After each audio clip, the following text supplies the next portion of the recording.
future, because that's where we'll all live, in the future. And future events such as these will happen to us all in the future. Yes, those future events are us talking about Ed Wood's seminal piece of work, Plan 9 from Outer Space, tonight on Cinema de Fromage.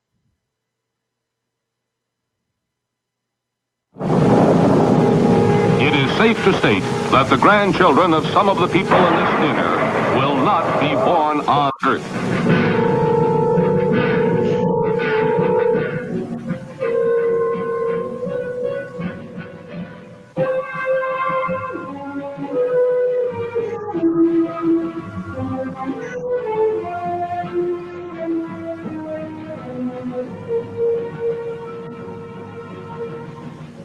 They come from the bowels of hell, a transformed race of walking dead, zombies guided by a master plan for complete domination of the Earth.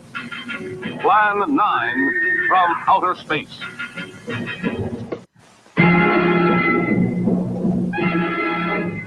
Starring the most nightmarish cast ever, Bela Lugosi, the seductive Vampira, and Thor Johnson as the Walking Dead. Turn off your electrode gun! No! No! Stop me, Dennis! I can't get it, it's jammed! Stop him, you fool! Bullets bounce off their bodies. Rockets, missiles, jets cannot stop their death ship. What earthly power can stop this terror? For a glimpse of things to come, see this blast of screen suspense. For it could be happening right now.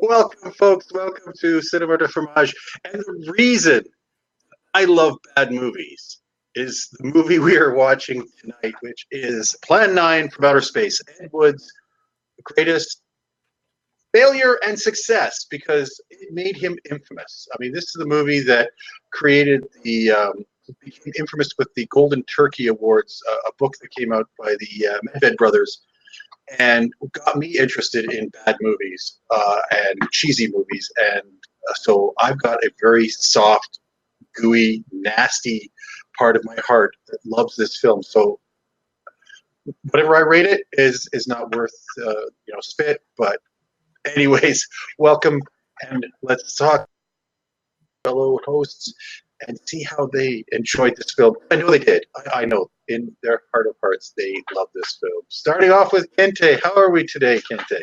I'm doing good. I'm so happy to be here, and looking forward to talking about this film. I won't give you the tenor of my the way that I feel about it just yet. I'll let everything play out, but I'm glad to be here and looking forward to this, and looking forward to the big finale for this season. Yes, we are on our last film for this season. So will it be one of the contenders for our best film for this season? We'll find out. And one of the people who is going to help us find out is Jen. So how are we today, Jen? Still sweltering in the heat, but doing pretty good, actually. And I am going to go in my diagonal direction down toward Kinte and say, I'll reserve giving an opening shot on the movie until we've had a chance to dissect and, really let this gel, because I have a couple opinions. Fair enough. Well, hey, I have had my opinions in the past that have contradicted other people, so I am expecting nothing but the same against me. Joshua is also here. Oh, yeah. Wrong way. Great luck. There you are, down there. How are we today? Am I like, if this were Gilligan's Island, I'd be and the rest? No, not at all. Not at all. You are the Professor and Marianne. No, maybe the millionaire and his wife. Ooh. You're one of the two groups that is important and integral. I mean, the professor was integral to that place. He got a radio working the entire time they're on that island, even into the movie sequels. Made out of coconut, and I've always had a farm girl charm about me too. So, but yes, I'm here. I'm ready to talk about What did we watch? Plan 9 from Outer Space, I believe, is the film. That's it. That's what I'm ready to talk about. Oh, okay, so who wants the pleasure of describing the plot of the film? I'll do it. So go for it. Just off the top of my head, huh? If you want to, or do you want to have the pre-made script that sometimes pops up on these things? I think off your top of your head would probably be better, because I think this is the kind of film that there's no such thing as a script for this film. That's probably true. There is, because there is dialogue, but as far as a plot, we can't have a written kind of bring it off the top of your head. Okay, let's see if I can sum this up. Aliens, zombies, people are stupid. That's pretty much it. Okay, that almost works for me. We'll add in a bit of military cover-up of UFOs. Oh, and conspiracy. Dang, now I Yes. know I forgot something. Yes. It was Of only a course. test. There was a You're plot. shooting at clouds. There was a plot to Plan 9 from Outer Space, but there Okay. were so many plot holes that it just fell right through them. They needed the plot holes because where else are you going to put the bodies? On the spaceship. Bodies, You yeah. got to fly those spaceships through something besides stock footage. It's really true. So this film here was done by director Ed Wood, famous for his other great film, Glenn or Glenda, a study of transvestitism, which apparently is sort of semi-autobiographical about the man who had parachuted into in World War II into the enemy territory wearing pink satin undies, and was hoping was terrified of being captured. Just because of that, he'd rather have died than be captured and found to be wearing women's clothing. Anyways, but besides the point, I mean, he was ahead of the curve, and that's okay. Nowadays, he would not be regarded as some sort of weird deviant as he was at the time. But what he was a man who had a vision and knew he wanted to write about things and topics of today, or at least 1950s today, that needed to be said. And he used the allegory of alien invasion to do so, and also used church money to fund it. As I was saying before the show, Ed went and went to a church and said, look, I'm going to make a commercial viable film because science fiction horror sells. And with the money that you invest for me to make this film, I'll take all of the profits and we'll make a bunch of Bible movies that you wanted to make. Of course, the film didn't turn out as well as he thought it was, and in the end, the church lost all the money they invested. But as a result, we have this great film. Kente, what are your impressions of Plan 9 from Outer Space? Well, this is the second time that I watched it in my lifetime, and I watched it before the movie Ed Wood came out, and that was really the first time I really watched it. And then I watched it again, so I have the same. It's like you can enjoy its badness, because of he basically didn't have enough resources or know-how, and he tried or talent, and he tried to make something way over his head, and he threw everything up at the wall. And you can laugh at it for that, but then also you're sitting there watching it and you're just like, I mean, there's parts where long stretches where it gets boring. It's like really boring and slow, even for that kind of a film. But it has Bela Lugosi in it, so that you gotta give it that. We are going to talk about Bela Lugosi's amazing performance in this film, which, technically speaking, he wasn't acting for this film. He just happened to have some footage, his last footage ever done of him, inserted into this film to sell it as a Bela Lugosi film, as you saw in the previews. Josh, your opinions. my opinions. What can I say? This movie, it had people in it acting, and Wait, are you sure they were acting? They were saying lines. I assume they were acting. And there was a camera on set to capture that. I remember seeing, is this the first time maybe that we heard the phrase "The Walking Dead"? Right. Oh, wow, that would be something, eh? Do you think the makers of Walking Dead actually got that term from Plan 9? Probably. Could be. That would be amazing. So my overall impressions are this movie could be one of the most unintentional yet profoundly influencing movies of all time. And I'm glad I watched it because I'd never seen it before. Oh, really? Oh, that's great. Now, did you see Ed Wood before you saw this movie? No, I didn't. Good, because I always think Ed Wood kind of taints your viewing of this film because it sort of tells a story that takes a few liberties with the actual story of the making of the film, and takes a few liberties with some of the scenes. And to be honest, you have first, I think, to get a pure feeling of what it is to watch Plan 9. Now, I'm sure Jen is going to have a dissenting vote on her thoughts on this, but I could be wrong. Go ahead, Jen. What do you think? So just to give you some context, I watched this with a couple people, and they thought that I was playing a practical joke on them. They thought I said, "You guys want to come over and watch a movie?" And I turned this on, and they said, "No, really, are we going to watch a movie?" Like, legit.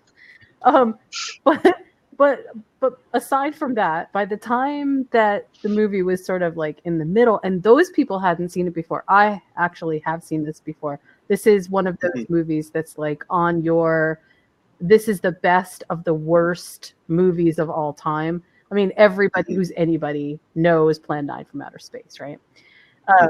And this time around, some of the things that I noticed were, I probably could have saved them a lot of money if I had been around in the day to do their set design, because I would have chosen better curtains. I mean, there are so many. Well, they got a lot of use out of those curtains. No kidding, right? Oof, wow, that was really crazy intense. Yeah.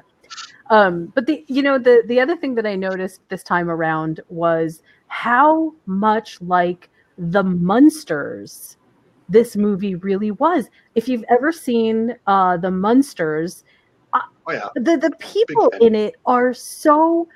We were pulling out specific instances of who was Grandpa and who was Lily and who was Eddie, and they all fit into one or other of those archetypes. It was just hilarious. So, I mean, it's really easy to sort of like go into this movie and say I hate it, and to a great degree, it just isn't something that I actually enjoy watching because it really is just awful. But it's one of those. It's like it's a required viewing for anybody who likes film to understand what a really bad movie is. Here's the thing I find. Now, I'm sure he's going to disagree because he's already said he found parts of it boring.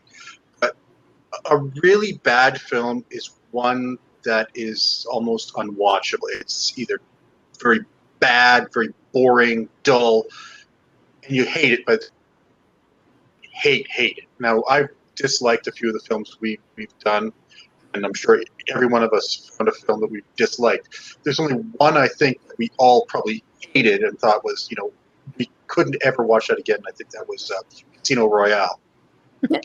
And because I don't think was there anybody who actually thought that was worth watching at all? I think that was the lowest scored film of all time. So I think I'm right to say that. I think Plan 9 has one thing going for it, is that it's terrible. The writing is bad. The acting is terrible. The sets are garbage. The shooting is just pedestrian. Overuse of stock footage to cover up a lot of the space. But there's something weirdly entertaining about it. It's sort of like, hey, let's put on a show and we're going to make a movie, guys. We have no idea what we're doing, but we're going to make one. Let's get a graveyard put together with some cardboard crosses and everything. Let's make a mausoleum that is smaller than the people having to crawl in and out of it, and then we'll have the dialogue just explain away all these little inconsistencies and weird stuff. And it's like, this is what I love about it. It's sort of like a person who has very little true talent, but is so unaware that they have it. All they have is the drive to succeed in something. They just say, they're the kind of people who are like, if I just want it enough, it'll be enough. I don't need anything else. I just have to want to be a director and writer, and I will be, the next. Sorry, I was going to say Citizen Kane, Orson Welles, and I think in his heart of hearts he thought, I just want it more than anybody else, so I should have it. And unfortunately, he didn't have any of the talent or any of the backing talent to make his visions work. And he had an ambitious vision. I mean, his idea is like, look, okay, aliens are trying to stop Earthlings from creating this, weapon that they're coming to create, and they're going to use the dead to, frighten people because they're not listening, and there's a message in there and everything. But it's just so badly done that it's entertaining. And the use of like Vampirella and Criswell, which were two, not Vampirella, sorry, Vampira and Criswell, which were two, local TV towns at the time. Criswell was this guy who predicted cannibalism would break out in the U.S. in the 1980s. He was a psychic who just, you saw how he is in the film, right? This stoic kind of, I'm telling you that this will happen in the future. And he'd say things like, there'd be an outbreak of cannibalism in 1980 across the U.S. and all these weird, over-the-top predictions. But he was just so earnest in saying it that, people watched him doing it. Vampira had hosts out there, and she didn't want to have a speaking role in the film, so they made her the ghoul woman, Lugosi's wife. Poor Bela Lugosi's in this film for like these 2 reels they have him, and then they replace him with Ed Wood's wife's chiropractor, because from here up he looked like Lugosi, they thought. So he spent the movie like this until they realized we can't do that anymore, so they killed him. Tor Johnson, a Swedish wrestler who could barely speak English well, was made to be the head detective, and they realized, he can't understand the line of the dialogue. He's saying, okay, let's kill him and turn him into a zombie instead. We don't have to worry about that. And it was this kind of on-the-fly weird stuff that he did. Weird explanations. So it was like, why was she buried in the ground and him in the mausoleum? Family tradition. It's like, the director thought, I have to explain this, because the audience needs to know why we have a Muslim and he was buried in the ground. This is an important thing to talk about. I was like, really? Mm-hmm. And the dialogue. I love the dialogue in this film. One of my favorite bits is the detective, coming out, scratching his head with his gun, going, Inspector Clay is dead, murdered, and somebody's responsible. It's like, what?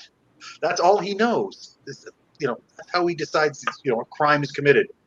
And it's like, I just love the dialogue in this film. I do. The saucers are in there. The graveyard's over there. But I'll be safe in there. So you go up there to your wild blue yonder. I mean, that's the line of dialogue that an actor had to say. It's like, I want to take this film. My dream is to take the script as it is, and then put the biggest production value you can and the biggest actors, and see if you could make it work. I think that would be the ultimate movie. I would love to see this movie done that way. I would love to see this movie done with the biggest special effects budget, with the best actors, but keep the script and go from there. I think it would be the greatest comedy ever made. I think that's something like I could see like George Clooney doing. Yeah, as a pilot. And they'd have him in a real cockpit this time, as opposed to sitting on a deck chair with a curtain behind him, and some sort of wooden thing that he doesn't even touch, which is supposed to be the steering wheel. Hilarious. I mean, I love these little things. Like the two pilots are standing there the whole time. Weird conversations. Dialogue in this film is just so weird. It's so bizarre, and I love it. And sorry, I'm gushing, but you guys can to go on and say. I sincerely hope that you gave this movie all tens, because I'm not going to give it all tens, but well, I do love it. I think you should amend your scores right now, because if any of the other three panelists here today are any indication, it just may end up usurping Casino Royale. Oh, I cannot believe you're going to say that, because this film has cheese all over it. It's not a great film, but it is a cheesy, entertaining film. Acting is terrible. I'm not. Acting, the dialogue is terrible. The set design is terrible. The sound design is crap. But it is so entertaining. It is so much fun to watch. I mean, okay, look at the leader, the great leader, and the performance he gives, where he's rolling his eyes all the time. Bring him over here. Oh, and he's like, I want to be an actor, and so he's figuring this is how he's going to be an actor, and he's like rolling his eyes to the side as he's talking, and it's like, I mean, I just watch his performance, I go, oh, especially when he grabs his own script and starts reading it. Oh, Plan 9, reaches down, grabs his script, and starts reading it as it's like, it's great. It's like, and the director said, yeah, that's the take I want. Let's do it. I was like, oh, how could you not love this film? Yeah, how dare you guys not love this film? All right, I'm just playing it up because I do love this film, because it is like, it's not a great film. I admit it, it's not a good film, but the Cinema de Fromage. This is not about great films. This is about cheesy films. Okay, so let's dissect that a little bit, right? Because I think Go ahead. I think that actually bears a little bit of exploration. So one of the interesting things to me, and especially when I get friends together to watch our shows, because it's so funny how different and varied those reactions can be. The thing that I notice that seems to make some cheesy movies stand out other than other cheesy movies is what I call the Mystery Science Theater effect. It is the ability for the audience to participate with snappy one-liners, with, kind of colorful interjections. And there are legitimately movies that really do that. They just bring out the inner snark in everyone. And that's when I know that the movie has hit a chord. That's when I know that even if people think that the movie is cheesy, it resonates and there's something to be said about it. But I do understand why this movie gets, the best movie of all time. But there is something about the affect here, which perhaps, because it is a little bit different in presentation than some of the other ones that we've even seen, and because maybe it's from a different era, people didn't respond to. They just didn't. It wasn't that they didn't find, the ridiculousness of it hilarious, because it really is hilarious.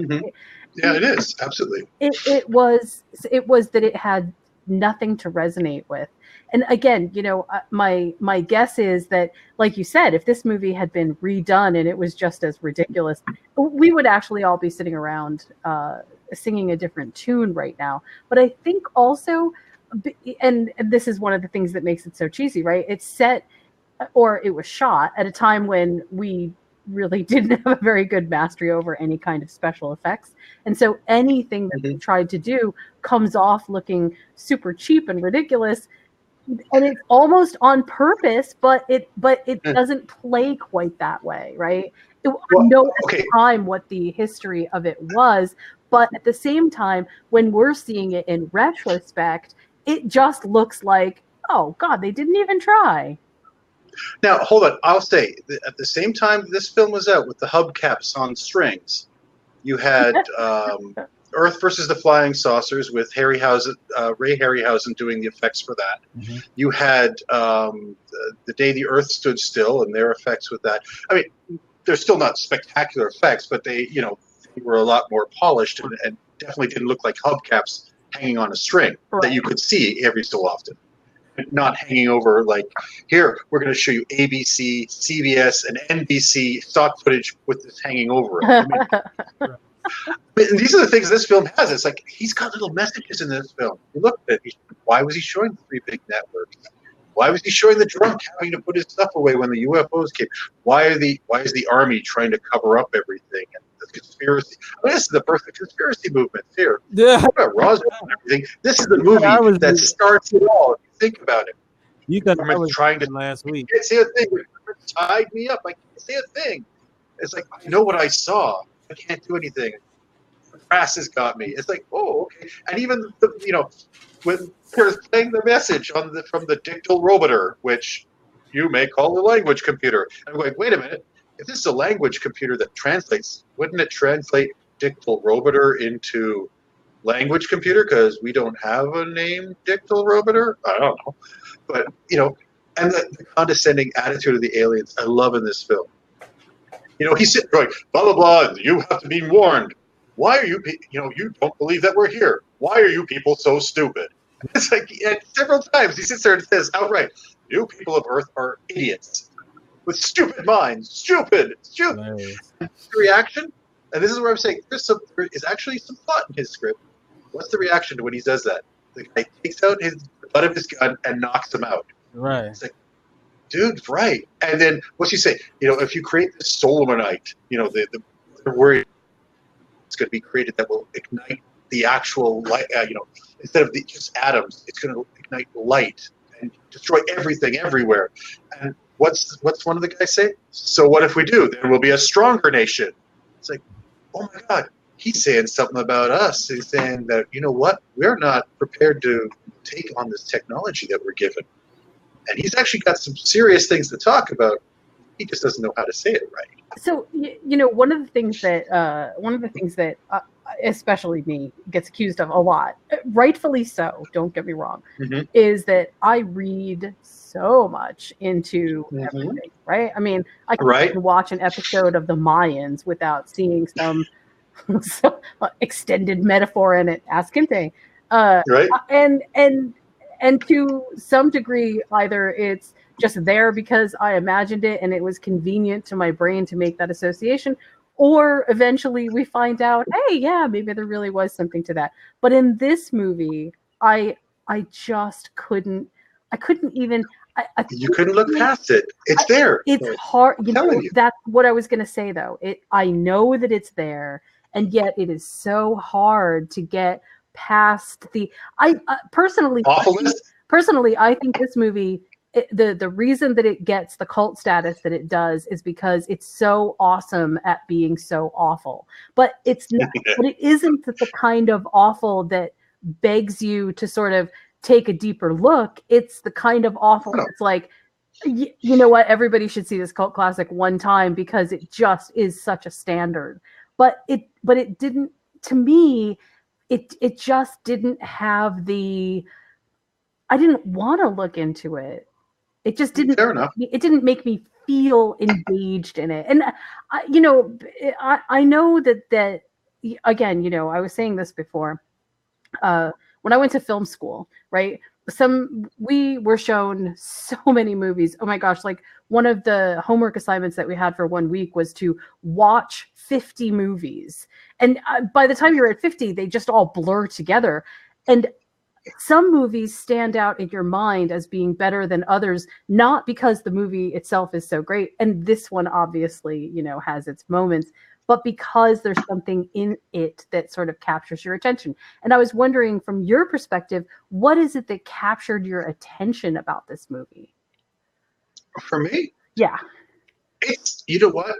In the end, it's the earnestness of the filmmaker. I think Ed Wood seriously thought he was making a great film or a very good film with what he had, at his means. Like he knew he was limited by his budget. He knew he had to cut corners here and there. But he thought he did the best film that he could. And in a way, this is his Citizen Kane. I mean, he did Bride of the Monster before, which has some really interesting moments in it. He's, Glen or Glenda, which is his sort of, autobiographical film in a way. But this is the film where he said, I've got this vision. I'm going to go stretch out there and create this film. And it's my vision, my words, getting the people that had gotten together, all the talent that he had around him. Talent, sorry. And there's nothing jaded about this film. There's nothing pretentious. There's nothing like he was out to make the best film he could, and this is what came up. And it falls really short of a great film, but It's a little short.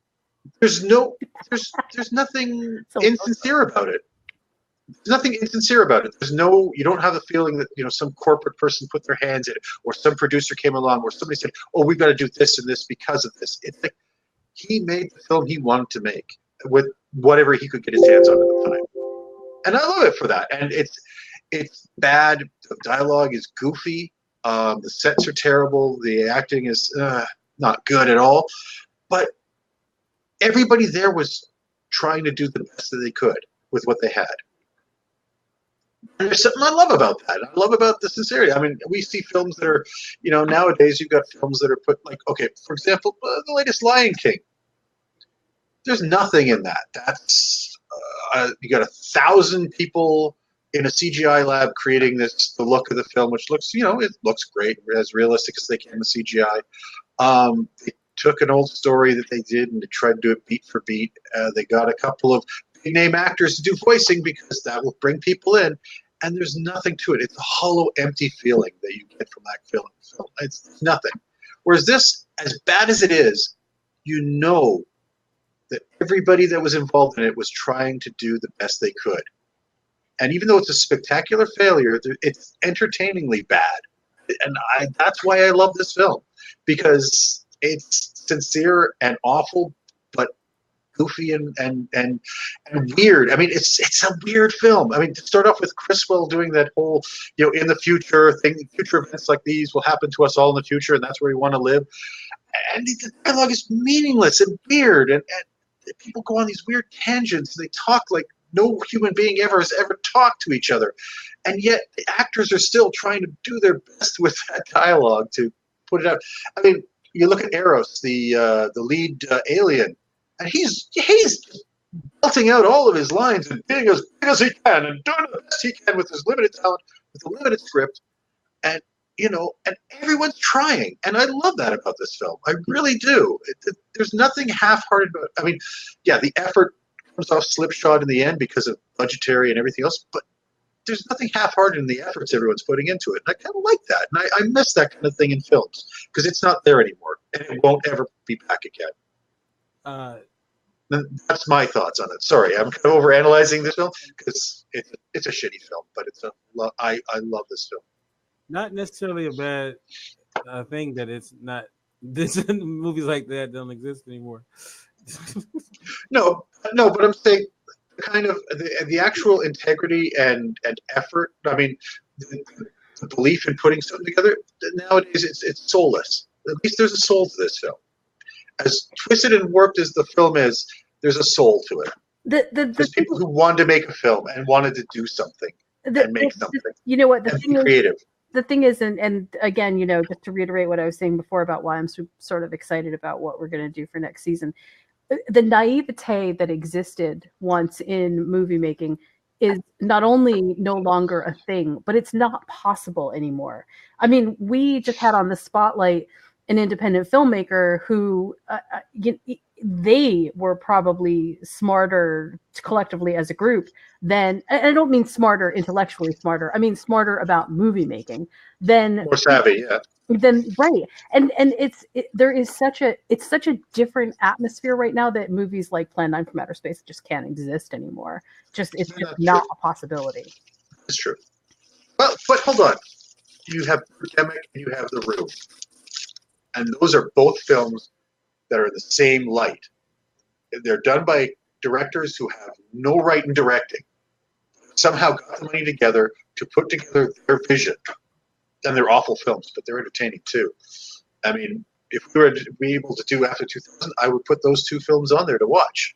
Because as bad as they are, at least, once again, they have the same thing I'm talking about. Tommy Wiseau's a mental case, and his film is awful, but he believed in what he was doing. And Birdemic is this weird talk about climate change that is, a ripoff of the birds, yet, this is this guy's vision. And only when he, found out he got fame for being a bad filmmaker, he tried to rehash that. And the second Birdemic 2 is just awful in every way possible. It's not even entertaining because he tried to cash in on what made the first film, catch on with a bunch of people. So there are still people out there who are deluded and will make films. In fact, it's easier for them to do so with with digital technology. To make films that still will look like crap and everything won't be the best polished, but there's hope for those people out there. But yeah, I mean, let's face it. The film started off at first with a bunch of companies putting together quick things to make stuff. Then you had the studio system come in, and that was jaded too. It's the independents, the weirdos, the bizarre people that come in every so often to put together a film that is not the norm. That those are the things you want to look forward to. And even if they make something that's bad, sometimes it's worth it. Anyways, Sharknado. That's my Sharknado. No, Sharknado is a jaded kind of, hey, let's make a bad film on purpose. So I won't take that. No, I won't put Trauma or Sharknado into that group. All right. So Josh, what is your take on the character Walking Dead? We kind of talked about it a little bit earlier. Say what? What's your take on the character Walking Dead? The character Walking Dead? Is that what you said? I mean, Tor Johnson as Inspector Clay? I'm talking about the big bald head dude. Yeah, Tor Johnson as Inspector Clay. Yeah, I'm sorry. Okay. I love this. A brilliant character written masterfully by one of the great craftsmen of all time, almost Shakespearean in effort, and just exuding nobility and honor is not even close to what I would say if I was being serious. How did I feel about a character from Plan 9 from outer space? Are you supposed to feel anything? Are you supposed to? Is this a trick question? Are you trying to make me look like an idiot? Because there's no reason to feel anything about this guy other than, oh, there he is. And that's the thing that's happening. Okay, Josh, if you could be one character from Plan 9 from outer space, who would it be? It would be Lieutenant Harper. Oh, good choice. Which I'll one was get out of Lieutenant that Harper? uniform yet. Sorry. It's just, I mean, he looked cool, I guess. Big, bald guy, might kind of relate. But yeah, if I had to be anybody, it would be Lieutenant Harper. Can I dial it back a second? Something you said. Hey. You were mentioning earlier about what was it called? About the language machine. Oh, the digital roboter. Yes, and you were wondering why that wasn't translated. Yes. Well, it's because it's a brand name. Oh. Where they're from. 1,000. You might realize when someone's speaking a different language, they'll just rattle off, speaking their language, and then suddenly you hear da da da da da da McDonald's or da da da da da da Office Depot. It's basically the same thing. The proper sense. names, the brands always come out as their actual. See, I knew there was a reason for it. I just couldn't figure it out myself. But thank you. Now I know. Like I said, it's a thinking man's movie. I got a pin in that one now. I'm good. But the question is now, why was Vampira married to such an old dude? The old man. Okay, Kite, your view of Bela Lugosi's performance in this film. I think Bela Lugosi's last performance, he went out with a bang. Well, you didn't see it, though. The film just froze. Oh, God. And you just heard a screech. Poor guy looked heartbroken, didn't he? Oh, poor Billy Lugosi. Uh, No, I mean, look, anytime when you have a legend such as himself in a movie, it's a good thing. Um, but it was cool to see him in the film. Because he's such a legend. But I don't know if this was good for his legacy. I guess it is kind of good for his legacy. You know, Well, put it this way: the rest of Hollywood had just thrown him away. It's like, okay, yeah, Bela Lugosi, you were a has-been, you were a star in the '30s, and now you're nothing. And they left him. And all he had, he's an actor who wants to perform. right. And this is the only person who came to him and said, you know what? I love your work. I love your stuff. Can you make my movies happen? I want you to be my star. And he made Bela Lugosi feel like, important again, which is kind of nice in a way. Yeah. He helped him also kick his morphine addiction near the end. Yeah. It was a little too little too late, but I mean, he came in there and he was like, he gave him a family when the guy was on his own and cast out. I mean, you think of how many has-beens in Hollywood there are, and I mean, in fact, we call them has-beens. It's even worse. It's like, oh, you're no longer box office to us, so thanks, but no thanks, you're gone. Well, he may have helped Bela Lugosi kick his morphine addiction, but he helped me get mine started. So, I am going to be picking Glenn or Glenda, for the next one. oh Jesus, Lord Jesus. Either that or Robot Monster. So let's talk about the resolution to this film, and yes, were you guys content with the resolution? Do you think they could have beefed it up and made it more, believable? What's your take? What do you mean believable? What was unbelievable about that ending? It was perfectly logical in every way. It was. The American government basically said, you're not going to tell us what to do, and we killed them. The end. I think that's been this entire story of the 20th and the early 21st century, isn't it? That's true. Well, we always gotta talk about how the movie it ended, but no, I mean, look, the movie is a lot of fun to it. You can have fun with it. Is it one of the great movies of all time? Is it God no. Is it Doctor Strangelove? Is it The Godfather 2? Godfather 3. Better than Godfather 3 though. Is it even Revenge of the Nerds 2? Yes, it's better than that because that was a terrible film too. Oh God. I don't know. That was what Nerds in Paradise. That was pretty good. I don't know if it's. I need to watch that again. Well, there's your hey Kente.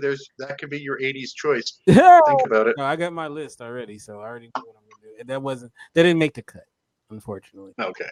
But no. This movie, you can't judge it based on, like I was saying last week. You can't judge this movie based on movies that are great. But as far as you entertained while you're watching it, at times, yes. Was I bored at times? Yes. But That's fair. But the story behind it is even greater to me. And do I need to watch this movie again? No. But no, I think I don't think if I'm on my deathbed, that's gonna be one of my regrets. But you know what? I'm glad I saw it a second time. That I had fun. There you go. I had somewhat fun with it. And I think if I made a girlfriend watch it with me, I probably would have lost her. But yeah.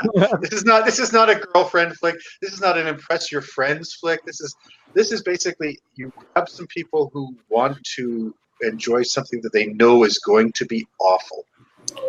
That's the kind of movie weird. Yeah. If you watch it with somebody that you're going to be possibly in a relationship with, when the credits roll, you're either broken up or getting married. That's it. You have reached the breaking point either way. Yes. So if any lady out there wants to watch Plan 9 from outer space with me, my number is Oh, that sounds so desperate. I know, right? Oh, don't go that. My number is You don't have to 555. go that deep. Don't go that deep down the well. It's okay. D, my number is 555. But no. So Oh, it's not 867-5309. That's what I heard. dang, you just gave me my number. That's Jenny. That's my number. Oh, good. Oh, okay. Darn it. Okay. So I think. Oh, sorry. Good. When it comes to the resolution and the whole, you're going to create a weapon that will destroy the universe thing. I'm not sure who the bigger dopes were, the people that were eventually going to build this weapon, or the advanced aliens that were telling them exactly what it is and how it works and saying you're going to get there eventually. And the general, it's like taking notes, like, go on, yes. Well, well, okay. Put it this way. This is the way I see the aliens in this one. They're going to, hey, I know you got a gas stove in there. Remember, don't let the pilot light go out. And if you do, don't leave the gas running for too long, because if you light the match, your entire house will explode. Your entire house will explode. Because if it fills up with gas and you light that match, you will blow up your entire house. And it's like, oh, maybe I want to blow up my house, and I'll be a stronger house because I can build a better one, or my neighbors will be afraid of me if they know I have this power.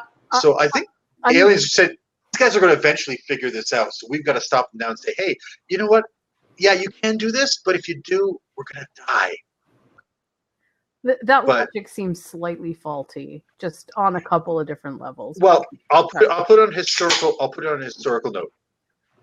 At the time the hydrogen bomb was created, there were fears by a couple of scientists, not the ones working on it, obviously, who said there might be a possibility that the chain reaction of a hydrogen bomb might set the atmosphere on fire.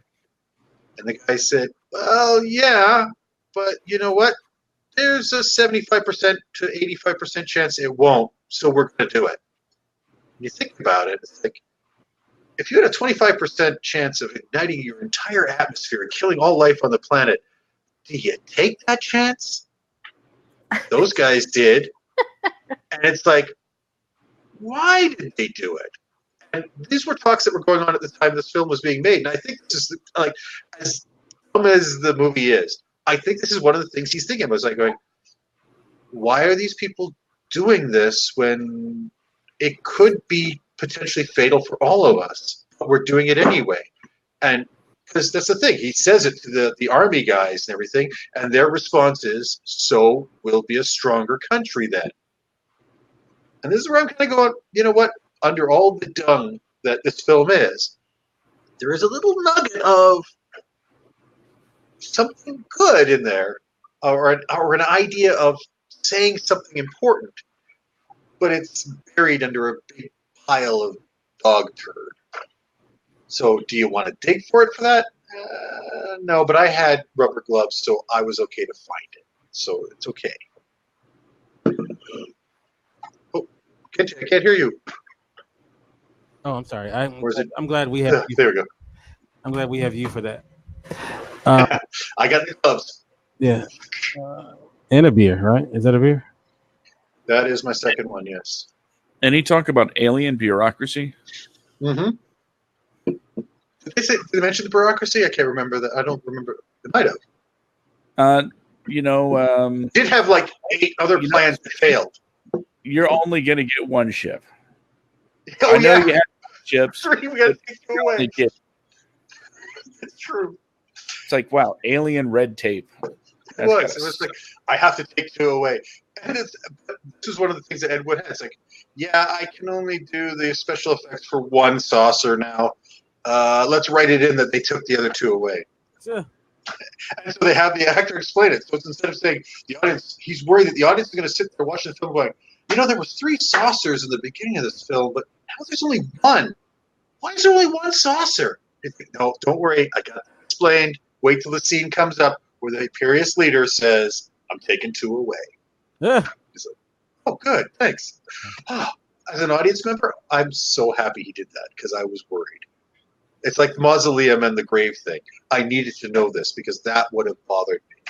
Yeah. None of this other weird shit that's going on in this film, which is out of bonkers, is going to make me go, what the fuck is going on? No. Those were the things we had to worry about. All right. I didn't feel the heat flash. Oh, but you forget. There was the light. Yes, I remember the light, but there was heat, or there was a sound. They couldn't do the sound. That was it. It was a sound. Yes, but sometimes they say they don't always make sounds. You're right. Yes, that was a UFO. This was the writing he did. It was like, I'm going to explain away a technical flaw that I had in the film with some bad writing that has and nobody would care about. I don't think anybody watching that would have said, oh yeah, they didn't make that sound when the UFO came by that time. But the actors, were saying lines that brought it out and said, yeah, by the way, did you not hear the sound there? Because it wasn't there. And there's a reason it wasn't there, because not all UFOs make that sound. He was an early James Cameron. Can I read my favorite line? Go ahead. I actually had to pull this up just to make sure I got it right. Okay. It's from the Air Force captain and Colonel Edwards. Yes. And it's towards the end of their... They, sir? Who? Oh, this is a training maneuver, sir. We only did a little practice, firing at the clouds. And then Colonel Edwards completely no-sells the notion by saying, yeah, I wonder what they'll do next. That's right. That's a beautiful thing. He's like saying that before that, he's trying to make it sound like, we shouldn't be talking about this because it's not happening. And exactly what he said. Hey, sir, we were just shooting at clouds. Nothing going on here. Yes, but I wonder what they're after. Oh, God. That is, I love that bit. That's his wacko conspiracy theory right there. It's like the Army's trying to cover it up, but they're not doing a good job of it because even them themselves have to. I mean, you have the meeting with the colonel and the general later when they bring up the Pictol Robiter, and he's like, "Do you know anything about these UFO things?" Yes, they don't exist, but I've seen them. Okay, blah blah blah blah blah, and it's insane. There's no human being that talks like anybody in this film at all, including Vampire, who doesn't say a damn thing. Or the 2 guys, the 2 grave robbers or grave diggers, sorry, not robbers, in the beginning. It's like, spooky, do you hear that? Noise, yeah. I don't like hearing noises when there shouldn't be none. Yeah, we better get going now. It's like, what? What's that dialogue? Now, what was the line the beginning where I wish I had this one in front of me. The narration was like, it was his wife. It's like the old man's wife. Oh, yeah. Oh, it looks like they're talking about a bobcat. So maybe it was a bobcat. I don't know. One thing that I thought about when watching this, and that is parts of it almost seemed like it was written for radio with the narration. Yes. And I was just thinking to myself, was this so early on in film that they had to describe everything happening on? And then it's like 1959. No, that was not the case at all. Nope. They just chose to. In fact, a prime example of that kind of writing, it was in children's programming, Hanna-Barbera's Super Friends. I don't know if you ever watched that. The Super Friends. All of the dialogue. Meanwhile, at the League of Doom. Yeah, but forget that part, because that would sort of make sense. As here's your transition. It's every person describes the actions they are doing.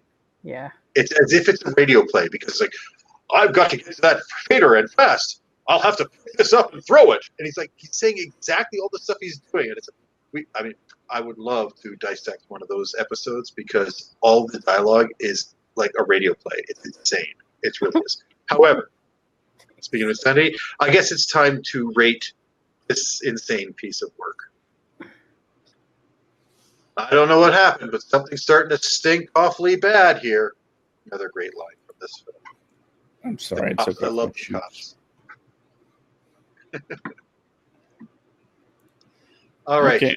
Yeah. I have my Let's rate scores this. up. Let's rate this turkey. I've got a pre-wedding to go to. Hold on 1 second as I get everything. Okie dokie. What do you do with that knife? Hard.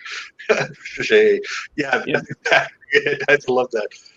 There's a famous recreation of a blooper where it's like where the sound effect fails on a radio show. It says, "Do you see this gun? I'm going to take this gun and shoot you." Click, click. "Do you see this gun? I'm going to take this gun and really shoot you." Click, click. On second thought, "I'm going to stab you with this knife." Bang. So I don't know if it's real or not. It was the Kermit Schaefer's bloopers thing where he recreated a lot of things, but that was one of the good goodies. Just for a little bit of background, as far as myself and radio, I grew up listening to old time radio. You might recall something called cassette tapes, Yes. and like cassette clubs. You joined them, and it would send you Hold on monthly a second. tapes. 99 cents for 20. Something like that, except this is broadcasting, so I can't explain my dealings with Columbia House. I don't think we've got any limitations. But they would like to find me and 20 other people with similar names. There's a great science fiction story that's called "Do Not Fold, Spindle, or Mutilate." It's a super old, very short story, science fiction thing, and it always reminds me of Columbia House because of the automated responses that they send everybody. But anyway, yes, go ahead, Josh. I hold on. Scores. I think I just I don't even know. I bought the complete Jack Benny set from Jack Benny's my all-time favorite everything. I have had every episode I could possibly find. But one of those CD things that they had on eBay. I love Jack. I want to go to Waukegan next year just so I can see the Jack Benny statue. Going to Wisconsin to see a statue. And well, they got a lot of weird statues in Wisconsin. Still standing. They got the Fonzie statue. Where's the Ralph Cramden statue? The moon? The Ralph Cramden statue. Ralph Cramden statue. Alice is on the moon, Josh. I'm jealous going to Jack Benny's 100th birthday party. Oh, that was such a great show. I need to start a podcast about Jack Benny. That's what. Yeah, Jack Benny was awesome. You know what? The best thing about Jack Benny is once you got his character, some of his jokes were just the reactions to things, and that was enough. Like when he went to TV, I just posted a thing asking about it. He did a bit where he was on Groucho Marx's "You Bet Your Life." He was pretending not to be Jack Benny, and the question comes up is like the big money question was, blah, blah, blah, he's always said he's 29, blah, blah, blah. How old is, for X number of dollars, how old is Jack Benny? And Jack Benny just kind of sits there and is like, because the whole thing with the joke with him is like, he's so much in love with his money, but he's so vain, he can never, his true age. And it's just him sitting there for like 2 minutes, just standing there kind of, doing the thing, and the audience is dying because the character, why that question is so funny to him, and it's like, and I loved his stuff. And it's his character. It was his character. Like he created that persona, and the jokes came from the character. And it wasn't just oh here's a joke, here's a punchline, here's a joke, here's a punchline. It was all built on character. And it was almost like the original sitcoms. I think the radio programs were the original situation comedies, because it was all based on the characters as opposed to here's jokes. I mean, they were jokes, but they were based on his character. How about this one? Your money or your life. Exactly. It's the exact same kind of thing. That well, I'm thinking. All right, let's get to the score, Josh. You want mine? Yes, you're on the film. Okay. Story. As I've said before, this film story was Shakespearean in quality. I'm not really sure which work, but it had zombies and aliens and government cover-ups. It had, wars and everything. This thing had everything. Jet fighters. Weapons that could destroy the universe potentially in the future. So I gave it, and hold on to your hats, kids. I give it a 6.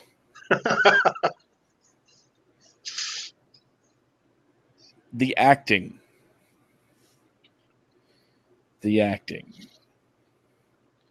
Well, I give these guys a lot of credit for saying at least one time all of their lines with a straight face. So that took a certain amount of skill. So I'm going to give it a 3. The score and sound design. Even in 1959 or maybe 58 would be the appropriate shooting time. But in the late 50s, they had, professionals that did this kind of job. I don't think they hired any of them. So I'm going to say that given what they had, I'll go with 3. The production quality,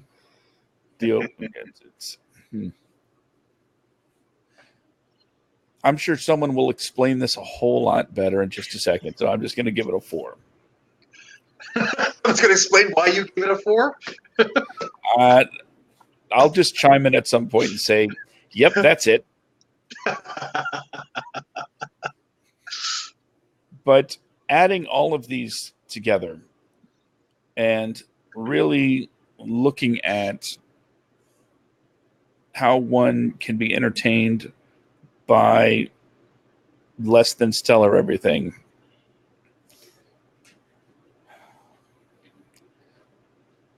The entertainment value, I gave a 10. I'm watching it again. Wow. This is so bad, it will never stop being played Wow. in my life. And it gets better on each viewing, or worse, whatever you want to put it as. This is the kind of movie where I want to get my friends, my film friends to watch it, and we can just, kick back and laugh and just be entertained. And my score is serious. That's cool. Now, Patricia A. agrees with you because she says that was the best party that she ever threw. So there you go. And that's what it's about. All right. So, spoiler alert, you see mine. Story, I gave it a 3. I mean, come on, there was no story.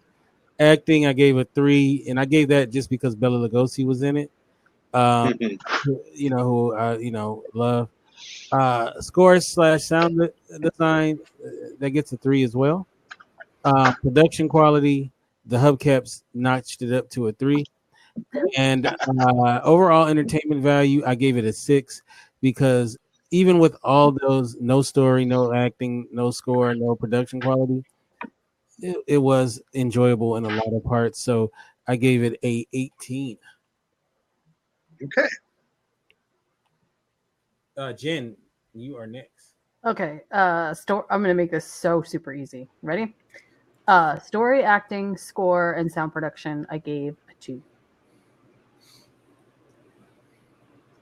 There you go. But overall entertainment value, I'm gonna be on a little bit more. It's 2 as well. Yeah, that's 2-2. That's not 2-2, just single 2. 2-2. But overall entertainment value, I give this movie a 7 because honestly, I mean, it really is the worst. It's the best of the worst on so many levels. And like Josh says, you can watch this movie endlessly without ever getting totally bored. So there you go. All right.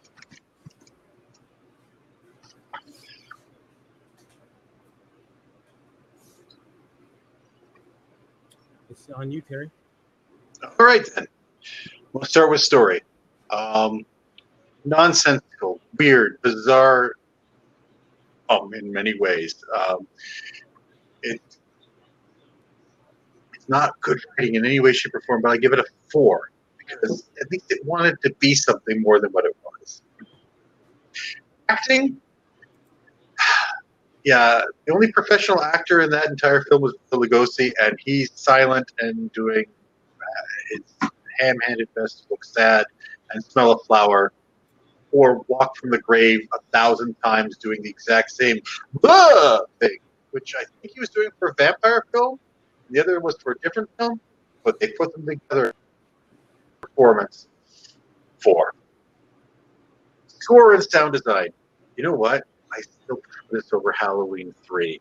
I'm sorry, I hated Halloween 3's score. But the score here, doo, doo, doo, doo, doo. I mean, it suited. It was the same beats over and over again, and the sound. Hey, even the sound, their own whoosh sound of the thing. I'm giving that a 5 because they tried to make those sounds, those creepy sounds, including Bela Lugosi's scream off his off-screen death, and the other people's screams, their off-screen deaths. Oh yeah, yeah, very well done. Production quality, right in the toilet. I mean, right from the cheap cardboard tombstones to the miniature grave that caves in that you can almost see the fingers poking through the dirt to try to make the thing cave in. And when I'm talking fingers, you're probably seeing like giant fingers popping through this grave because the grave was probably only like about that big. The reuse of everything, including the drapes, especially the drapes My in favorite. every scene. I mean, it was in her bedroom. It was in the plane. It was in the outdoor patio, which also was probably her room. It was on the spaceship. Oh, I mean, come on. They really knew how to use those drapes. 4. Overall entertainment value. I'm sorry. I love this film. I enjoy watching this film. Every time I watch it, I don't sit there and go, oh my God, I got to turn this off or I got to speed past this part. Every bit is enjoyable. I mean, I think multiple viewings make it even better when you can anticipate those moments, or you can see those other little moments, like the other part, and you watch somebody in the background doing something even more ridiculous, or you watch something like a little tombstone in the background accidentally filled because somebody walked past it, or the drape behind the whole gravestone kind of, or the fact that they take off at daytime and land at night, as pointed out earlier. For sure, and yeah, day for night shots that suddenly don't make any sense. The fat guy that saves one. I said, I didn't realize in the 1950s people were that obese even then. I mean, that guy's pants were right up to his neck, and his butt was there too. And it was like, oh my God, oh, that's scary. And I was terrified. It's a 10. I love this film. I just enjoy watching this film, as bad as it is, and everything. Like I said, 4s and 3s. It's still a fun film. So there you go. That's What is it? for the overall entertainment value. Yeah. 10. 10. I'd give it an 11 if I was allowed to. All right, across the board, high five for that 10. Woo! It deserves it. It is a fun film. It's what it is. It's like I said, it's earnest. It wants to entertain you. He's trying to entertain you. He doesn't have the skills to do a good story. He doesn't have skills to do anything that's enlightening or thoughtful. He's trying to entertain you, and that's all that matters. You see, I was entertained. All right, so let's do movie. The Oscar show of the horror films. Let's do the Yeah, he reused everything, including stock footage. That man loves stock footage. Movies that make the meal. Okay, so if you've watched this movie, my suggestion to pair it with anything, it would be some white Wonder Bread. You know, it's plain, it's caloric, but damn, it tastes so good. What the heck? No, I'm just kidding. Actually, we made something called asteroid cookies, which are a take on lemon cooler cookies. And you dip them in confectioner sugar and you add some chocolate, little sprinkly things on the outside, and it makes it look like little asteroids. They were really fun to make. They're super light and airy. They're really super delicious, and the recipe is on Movies Make the Meal. But Wonder Bread is also a viable alternative. Just throwing that out there. If it's Wonder Bread, though, it's got to have something weird that's splashed on it. Like, have it with pickles. I'm trying to think. Wasabi and Wonder Bread. They don't go together at all. There's no reason for it, but there it is. Well, no, but then it still tastes good. This thing, I don't know. It still tastes good. There's nothing that doesn't go with Wonder Bread, really. Just nothing. Yeah, well, no, that's the thing. I like the film. It still tastes good. You could dip Wonder Bread. Terrible, but it tastes good. A fifth of Jack, and it would taste delicious. No soaked. Jack soaked Wonder Bread. Yep. That's the movies that make the meal. I'm totally gonna film. I saw that. I had to eat it. It was for research. All right, so let's do this. I would play an episode 1. Banana splits as an entree. Well, unfortunately for Plan 9 Outer Space, it make the top 2. It finished in the bottom 2 with 86 with 43% cheese rating. Better than Casino Royale. It did. It definitely do that. Good, because Casino Royale was garbage. So that means our final 2, believe it or not, are Strange Brew and Dawn of the Dead. Good Lord. What? Oh, what a pair. Wow. That's quite an eclectic. Yeah. So in 2 opposites in every way, shape, and form. So in 2 weeks, right here on Get Vocal, it will be King Penvin repping Strange Brew in Canada. Are you sure? Because I'd rather do Dawn of the Dead. Are you sure? Absolutely. Of those 2 films, Dawn of the Dead is my favorite. If I'm going to fight for a film, that's the one I'm going to fight for. That means Joshua is going to be repping Strange Brew then. Okay, that's fine, because I would have just thrown the match if I was given Dawn of the Dead. Oh, okay. Oh, that's even better. This is perfect. Gloves are off. That's even better. So that means me and gloves have been dropped. Let's go. Me and Jen, we will be the judges, and maybe we'll get a third judge as well. Me and Jen will go over the topics and stuff the categories, and then we will get it to you guys, so you guys will be prepared. Excellent. So, prepared. I don't do prepared. Yeah, well, so you're gonna have to, you have your title to try to win, to keep. So you're Dawn of the Dead, and he's Strange Brew. So he's gonna be repping Canada, and you're gonna be repping Pittsburgh. Absolutely, and I will give Pittsburgh all the props it deserves. So what do I need to do? All right. Oh, on completely unrelated note, you guys have you gotten your birthday gifts yet?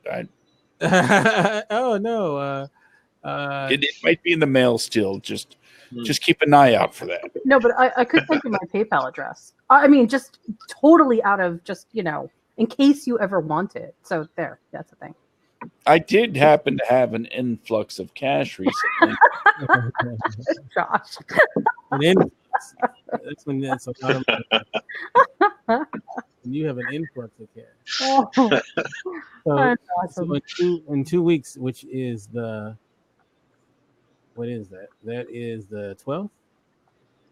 Believe so. Yep, the 12th. Yep. We'll have the big versus episode. Dukaroo between oh no, that was last year with Batman and Westworld. Yeah, so that should be fun. Yeah. So let's start off with you, Josh. How can we get you on social media? You can follow me at Skid Comic everywhere. Just doesn't anything. If it has a thing you can sign up for, just Skid Comic. It's a household name.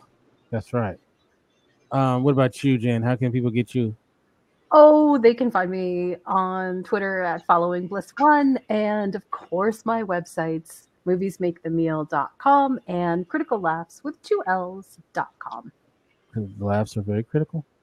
They are super critical. Don't go there expecting not critical laughs. That's right. You can get me at Kente F on Twitter, Kente Ferguson on Instagram, and of course, indyradio.org. That's indyradio.org. Terry, how can we get you? You can check out Professor Psycho's movie madhouse.com to see some videos and garbage that I've done. And then Comedy Corner. No, with a K. No, that is not right. You need one K in comedy. It doesn't work in this case. No comedy there. However, you can also check out my Twitter feed to the Unreal Professor Psycho at Twitter.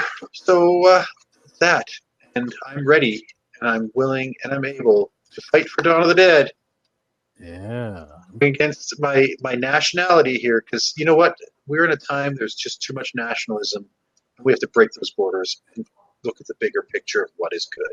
So what if it was Lawrence Arabia versus Strange? Versus what? Versus anything. Strange Lawrence of Arabia is awesome. Yeah, Strange Brew. It's one of my favorite movies of all time. Is Lawrence of Arabia. There's very few films I would put against that and say that's a better film. Very few. On this score, we definitely agree. I love Lawrence of Arabia. Me too. Great film. Yep. All right. And speaking of scores, that's like a 10 right there.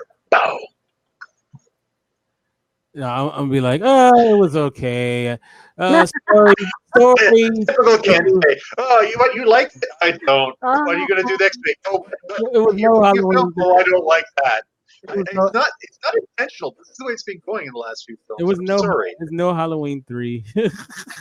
I feel bad because we actually what was it? You brought out Dead Zone. Dead Zone, and I wanted to disqualify it because it was too good a film. So in a way, I wasn't against you. I thought it was just way too good a film to be part of the cheesy films. Yeah. Whereas Halloween 3, I just did not like. All I can say is nobody better pick Bridge on the River Kwai for one of their cheesy. Why not? Sir Lawrence of Olivier play? No, wait, no, it was Sir Alec Guinness. My mistake. Yeah. No, it was Obi-Wan Kenobi. Or throwing in those Obi-Wan American Kenobi. guys for no reason. Obi-Wan Kenobi as yeah. Actually, that's the only thing about Lawrence of Arabia I'll say is a down.